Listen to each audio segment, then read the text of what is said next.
Hello, Longhorns. My name is Yulissa Chavez, and we are going to be reviewing the job interview workshop we had last week. So if you're ready to get started and learn about how to do an interview, let's go along. I'm going to go ahead and share my screen here. So, job interview workshop. What are we going to be covering today? We are going to be covering these three components here. What to do before the interview. For example, the types of interviews that there are. The actual interview. I'm going to be introducing what the STAR method is and what the sticky note strategy is. And we're also going to be discussing what to do after the interview. So specifically how to answer the "do you have any questions for me" question and what a thank you note is.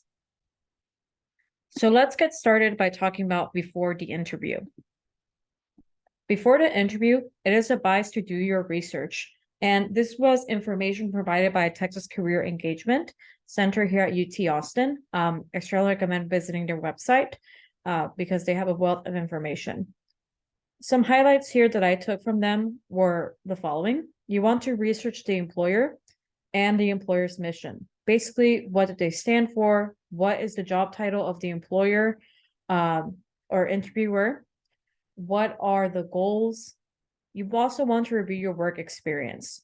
You want to be ready to support your past accomplishments because often enough, when we're in an interview, we immediately forget why we're there or what experiences in our resume and our cover letter caught the attention of the interviewer in the first place.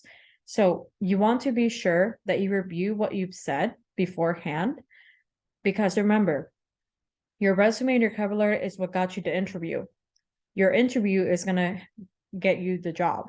So you want to be sure you keep track of that. You want to also bring extra copies of your resume just in case. You also want to know the exact place and time of the interview.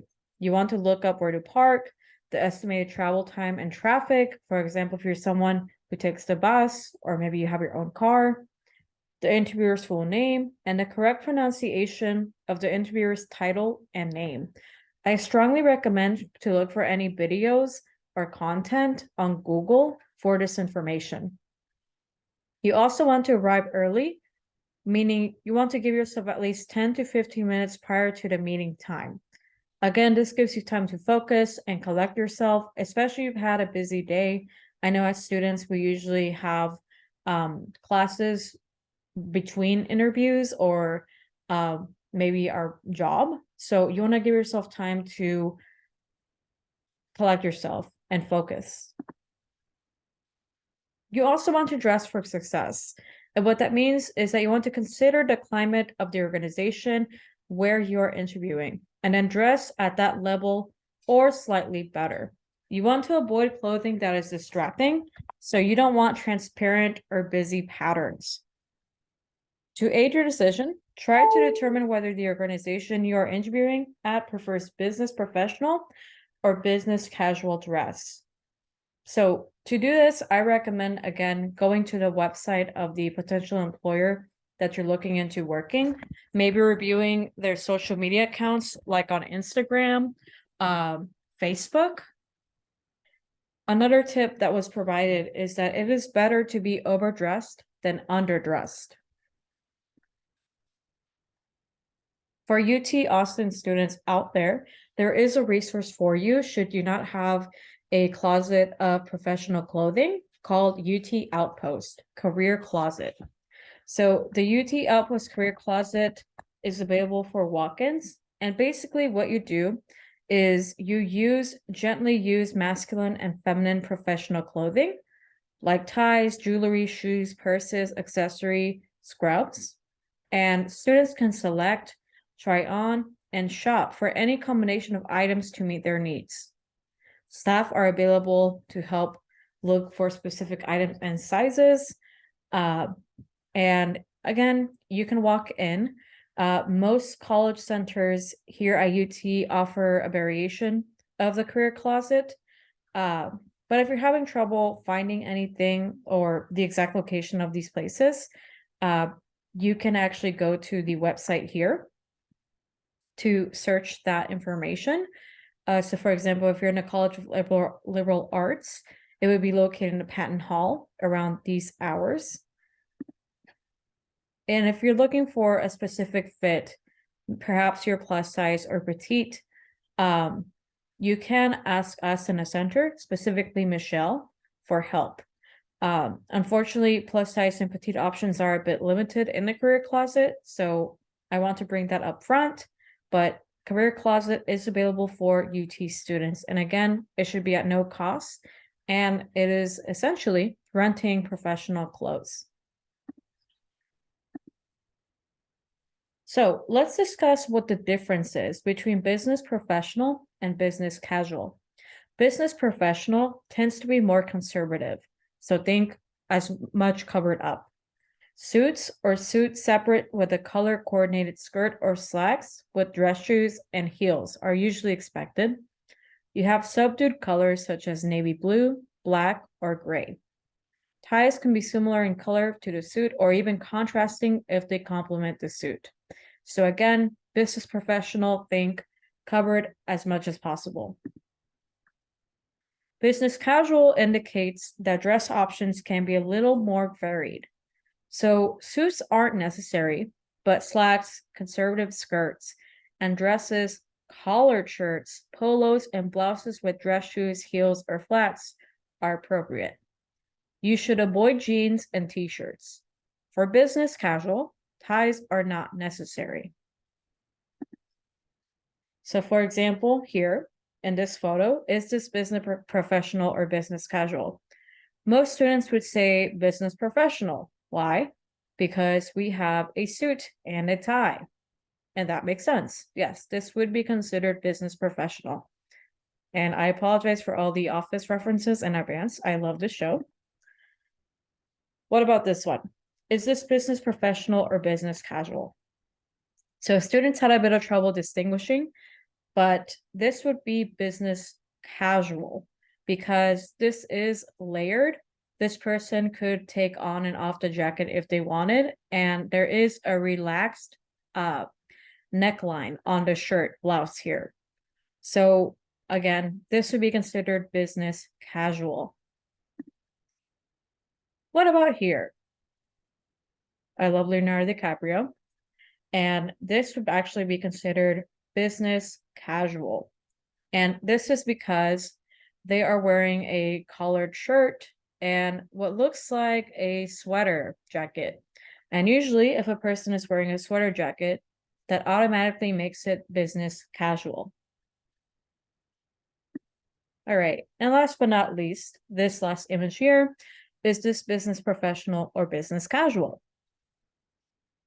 So both people here are wearing blazers, which would automatically make it business professional. All right, now that we've discussed how to dress for success, let's talk about the types of interviews to expect. We have virtual interviews, panel interviews, group interviews, and other specific interviews for those in STEM and business fields. So it says here, for those in STEM and business fields, you may also encounter technical interviews, which include tasks or projects to complete individually or in a group format to demonstrate level of skill. And we will go over this more specifically in a bit. Let's talk about virtual interviews first. So virtual interviews are becoming more popular. What are they? Virtual interviews are usually done through Zoom or other video call apps. So they are electronic. A challenge behind virtual interviews is that you can't always see the faces of all the people in the interview call. For example, let's say that it's you and 2 to 3 other interviewers asking you questions. Because it is electronic, it is nearly impossible to look at everybody at the same time and make great eye contact. Another challenge is that you can't present yourself as excited on screen. Because Zoom, because any video call app is limited on its scope, and you only really see maybe the neck, shoulders, and the face of the person, you may not seem as excited and you may seem a bit robotic and unnatural. So for this, we advise these things. You should place a sticky note next to the computer camera, so it seems that you're maintaining eye contact. For example, if I take a sticky note and I draw a picture of my cat, which I love, I'm gonna be smiling and I'm gonna look like I'm making eye contact. You also want to set up your computer high, so you can stack books or maybe unused books you were supposed to read in the semester and use that as a platform, so it seems like you have some height. You also want to talk with your hands and show that you are a human being and not a robot. When you talk with your hands, it relaxes you and it shows you naturally moving and it shows your energy and emotion. Panel interviews. This is when there is more than one interviewer. And this usually works for employers with a high demand for teamwork and group decision making. When answering questions, you have to initially make eye contact with the person who asked, then make eye contact with the rest of the panel. Some challenges that come with the panel interview are the following. Again, because you have more than one interviewer, it can be a bunch of people asking you questions, which can be overwhelming. Because of this, you can't connect with anybody individually, and each person, unbeknownst to you, may have a task during the interview. So what this means is maybe there's one person in a panel who's in charge of asking the questions, and there's another person in the panel interview who's in charge of taking notes, and there is another person in the interview who is looking at your body language. The point is that you should go into a panel interview not expecting everybody to ask you questions, but you should expect everybody to observe you. So again, this might be uncomfortable and overwhelming. Group interviews. This is when you have more than one interviewee. For example, it might be you and 3 other people interviewing for the same position. A challenge here is that you get to see your competition. Some advice that we provide is to stay grounded. What that means is do not be intimidated or thrown off by your competition. You do not want to try to outshine or copy answers. Rather, you want to be yourself, you want to be authentic, and you want to be compassionate. Interviewers note when people are faking it. Interviewers note when you're trying to outshine or outsmart somebody else. So you want to be sure that you are authentic and grounded in a group interview setting. Task/presentation interviews are usually for people in education, business, communication, and STEM. This is when you have to demonstrate a lesson, project, or presentation. A challenge with this is that you actually have to demonstrate your competence with a group of people you may not know or be comfortable with. For example, when I was interviewing for a teaching position, I had to present a lesson that I've done in my past. Some advice to give here is that you might be getting questions during this. So you want to be prepared. You want to anticipate any constructive criticism. And also, employers are probably reviewing your material and criticizing it as you're presenting. So do not be intimidated if your interviewer stays silent or if they suddenly ask you a question. Again, you want to be aware and conscious of some improvement or some constructive criticism that may be given to you. Multiple round interviews. So these usually include what are called screening interviews, which are 15 minutes of information and conversation. If you get past the screening interview, you may be expected to have another round of interviews, and this can go from 2 to 6 interviews. Multiple round interviews have disqualifying questions in order to strike out candidates. So for example, if you're in tech, this is a pretty popular way to eliminate people. The challenge here is that it can be very exhausting. And often you have to keep a variety in your answers and build upon your last interview. If your last interview was 2 weeks ago, it can be pretty challenging to remember what you said. So, multiple round interviews, what should you do? You should always be optimistic and conversational. And you want to, again, keep track of the variety and make a variety and build upon your last interview. So, if you can, for each interview that you have in each round, keep notes, keep track of what you said, keep track of maybe the questions that were asked, so you know ahead of time what you might anticipate or what to avoid. There are some people who are not fans of this. So, what happens when you don't want to continue multiple round interviews? You can do this.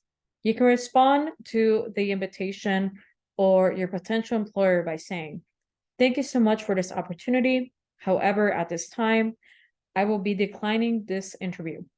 I appreciate the consideration." You are being direct and polite, and that is the best thing you can do. Interviews that require travel. These are usually where a person wants to meet with you in person. You could request to do this virtually, or you could request to have a different interview date that is more convenient. You also want to ask if there's any way they can accommodate you. So that means if they would be willing to fly you out, if that's applicable, or if they're willing to pay for your stay, for example, at a hotel. Some more tips and tricks here is that the most common interview is still the traditional one-by-one, usually with the supervisor or hiring manager and the interviewee. Like mentioned earlier, virtual interviews are becoming more popular in this method. When answering questions, you have to make eye contact with the person who asked, and if applicable, make eye contact with the rest of the panel. If you stay in a place that is busy and has a lot of noise, it makes it very hard for you to concentrate. Or you have maybe a pet who can be loud. You can request a room here in the center. All you have to do is call the center and reserve a conference room. We also strongly advise to do mock interviews. So this is your chance to practice your questions and to make your answers sound more natural. Career counseling is available for all currently enrolled undergraduate and graduate students. And you can make an appointment by visiting this page here in the Career Engagement Center here at UT Austin. This is what the page looks like. And the great thing about this is you will be paired with a career coach who will present the questions to you and give you direct advice on your answers. So I strongly recommend to do a mock interview. Now let's go over the types of questions to anticipate. You have what's called general open-ended questions. These are questions that allow you to expand and give specific descriptions of your past experiences. The key to answering open-ended questions is depth, not breadth. So what that means is quality over quantity. Some examples of general open-ended questions are these. Tell me about yourself, which is usually the first question in an interview. Why should I hire you? Why do you want to work for this organization / us? Other types of questions are behavioral questions. Behavioral questions focus on focus on how the candidate has behaved in the past in specific work situations. This can give interviewers a sense of how you might handle similar situations in the future. It might include questions about how you've responded to challenges similar to those you might face in a specific job, and when and how you've used skills that they think are most important for that particular job. So some examples of behavioral questions are these. Tell me about a time you worked with a team effectively. Describe a significant project you have had to complete. How did you manage your time? Describe a time you faced a conflict with a supervisor. How did you handle it?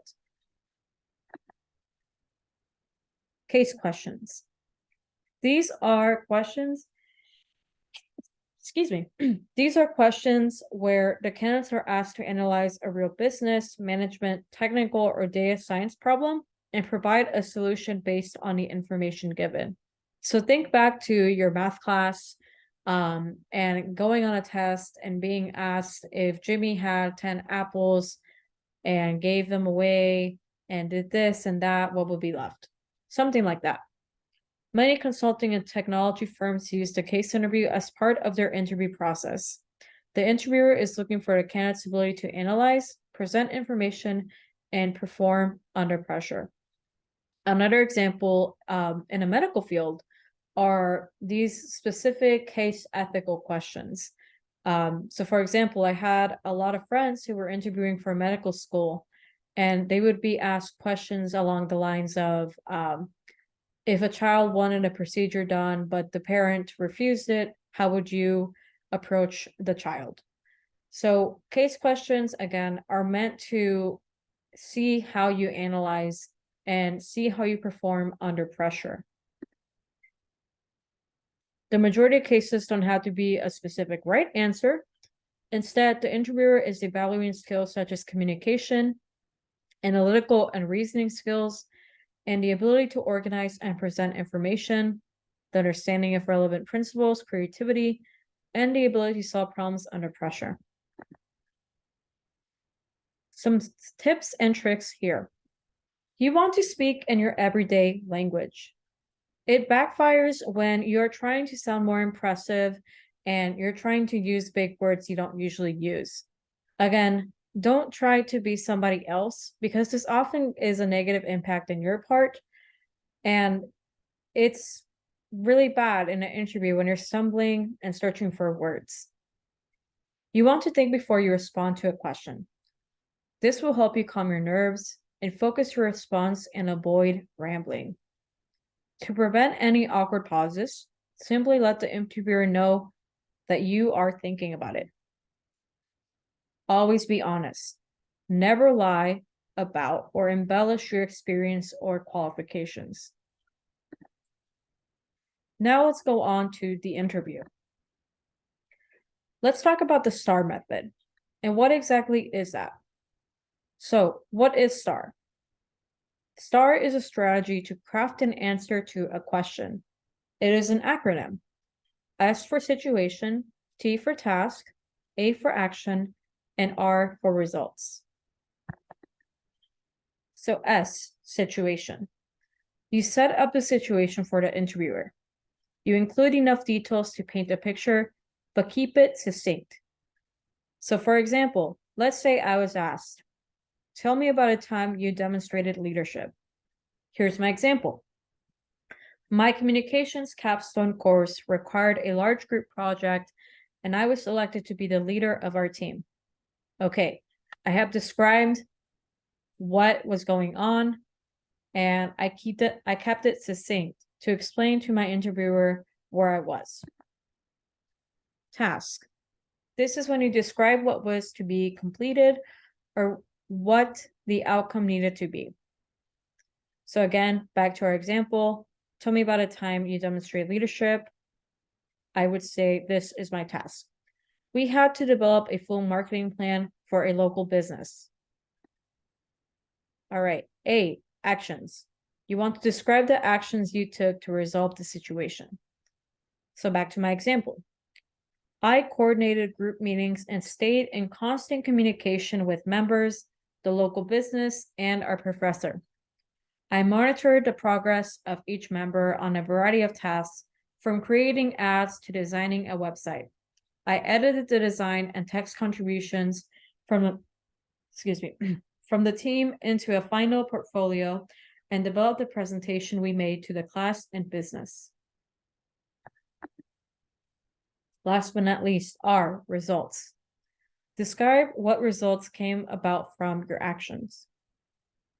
For my example here, the business was so pleased with our plan that they used 2 of our print ads web design, and our group received an A on the project. So again, the STAR method is utilized to craft a response in a succinct way. I also want to show you guys another strategy, and this is called the sticky note strategy. The sticky note strategy is meant for you to remember memorable, concrete moments of your life that you can use to illustrate your skills and knowledge. It should be examples that show who you are in your core. If you have a hard time remembering memorable moments in your life, what you could do is ask your friends. You could also think of classes, student orgs, high school, your life in general. What made you have the principles that you have? You want to utilize at most 10 sticky notes. And again, these can be personal, professional, and emotional moments from your life. This allows you to present the information you want. So, for example, if I were to use the sticky note strategy, one of my sticky notes would probably be Mexican American. Daughter of immigrant would be another sticky note of mine. What that means to me is that I grew up in a household where I was expected to translate documents for my parents at a very young age. I was also expected to learn in a dual setting without the necessary support that I needed. Because of this, it made me realize some discrepancies that the school system had. So, as you can see in my example of what I just stated, I took something that was very personal to me and I applied it to how relevant it became in my career. So again, a sticky note should be something that is personal, professional, or emotional, something that means something to you that you're able to illustrate and use in a variety of interview questions. So for example, in my bilingual sticky note example, I can use that response in that moment for when I have a question about a challenge I have been through. All right, now, here's something probably nobody has ever told you. It is okay to say, I don't know in an interview, but you have to be strategic about it. You cannot say, I don't know, and leave it blank. That is not a great response. We actually consider that trash. I don't know, but you give a similar response or situation or relevant example. That is good. What you want to aim for is this. I don't know, but my initial response is X, and X would be my next step. This is an excellent response because what this means is that although you do not know and you're inexperienced, you are willing to learn and you are cognizant of what you don't know and how you can learn. And that is a great response to have when you do not know. How do you answer this? Do you have any questions for me? So these were 5 questions that are recommended. So what are the opportunities for growth? What kind of training does the organization provide? Why do you enjoy working at this office? What does a typical day look like? Who would I report to? What would I expect from them as a supervisor? So these are questions that you utilize to interview the interviewer. Again, you don't want to be stuck in a place that you don't enjoy working at, that you don't like the atmosphere. So you want to ask 2 to 3 of these questions at the end. Be sure to say that if you have more specific questions or other questions, that you will follow up via email. Again, there is nothing worse than walking out of an interview not knowing if the place you want to work at is actually where you want to work at. So be sure to answer 2 to 3 of these questions. I would strongly recommend the question number 3, personally, 1 and 5. But again, 2 or 3 of these questions or any others you can think of will be just fine. Closing. So will the interviewer contact you? Or will you make the next contact? If so, make sure you get the information you need to follow up. In general, as a rule of thumb, be sure to get a general timeline for the hiring process. Ask if there is anything else you can provide, such as references or background information. You also want to restate your interest in the position. So be sure to do these things before you walk away and finish your interview. Now, what about after the interview? After the interview, send a follow-up email. It is highly recommended to send a follow-up thank you letter after the interview. If you have an email address for the person or persons that interviewed you, then you can send a thank you note. That is appropriate. Send it after the interview within 24 to 48 hours. In the follow-up letter, you want to include your appreciation for the interviewer's time, your interest in the position, and why you are a strong candidate. You should also include any conversational highlights that will help them remember you. So for example, let's say you bonded over a book that was in the background of your interviewer's Zoom call. That's something that I've actually ended up doing and including in my own follow-up email. Here's an example that was provided by the Career Engagement Center. So as you can see here, it does include those components. It includes thanking the person for their time, restating their interest, and describing how their qualifications make them a great candidate. So if you need more time, go ahead and pause this video and read, but there it is. All right, now let's talk about pay. This is a question that most students have. First, we should discuss the difference between a salary and what a per hour job is, aka a weekly pay. So a salary is a fixed regular payment, typically paid on a monthly or bi-weekly basis, but often expressed as an annual sum. A per hour, aka weekly pay, is paid at a set hourly rate, which is multiplied by the hours worked during the pay period. It is advised and best to ask about pay once you are offered a job. If the pay for the position isn't posted, it is something you can ask, but it can be considered in bad taste. Once offered a job, you have the upper hand to negotiate because you know they want you. So some more specific information on this. Once the pay is discussed, you can ask if the pay is firm or open for discussion. Again, you want to ask this. If they say firm, you can take the time to think over whether or not it is worth it for you. You can also ask questions about the insurance benefits, parking coverage, or additional perks of being an employee of blank office/company.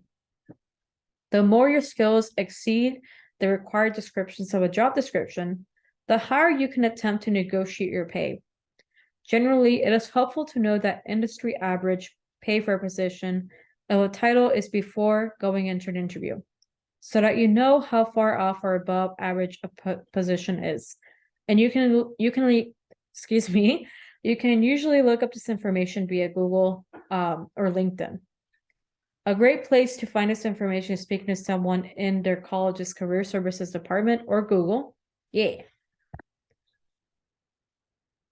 Some more information here. Generally, you never want to make less pay taking a new job. So to negotiate, you can say, my current position pays me $1,500 more than what your company is offering. I am very excited at the opportunity to join your team, but with the reduction in pay in comparison to my current role, I might not be able to accept. Would your team be willing to cover the difference in pay in order to secure someone with my skills and expertise? Oftentimes, they will need to go speak with someone to clear this, ask what is an appropriate amount of time to hear back, and thank them for taking the time to look into it. You can also ask for a 10 to 30% over your current role if you are exceptionally qualified for a position. But as a recent graduate, this might be difficult to pull off. You can also use things like additional gas to cover a commute, moving expenses, etc., as a reason to ask for more money. What is important to know is they can always say no. And you can always ask for a few days to think about the offer. You can also ask if the employer could promise you faster appraisal reviews, extra duties, or opportunities for promotion than are typically offered to quickly escalate you to where you are hoping to be. Some additional last advice. When you're interviewing for more than one position, you want to figure out what your preferences are and what you can pass on. And you want to be honest. If you haven't heard back from an interviewer in over a while, or maybe past the timeline they had given you originally, you want to reach out. Here's a question you can send them via email. Am I strongly being considered for this position or not? This will advise and signal the person that you may have another offer, but that you are pending on them. Half of the time, it is not about you, but rather what they are looking for, and they're looking for a fit. So remember, don't take it personal if you get a no. Not every interview is going to land you a job, and that's okay. This is a process. So with that being said, I hope that you guys learned a little something about job interviews. If you have any questions, please shoot me an email or make a comment below, whatever is easier for you. But yeah, please apply for that job, practice for that interview via mock interviews, practice your questions, and stay confident. That's it for this video. Good luck and hook 'em horns.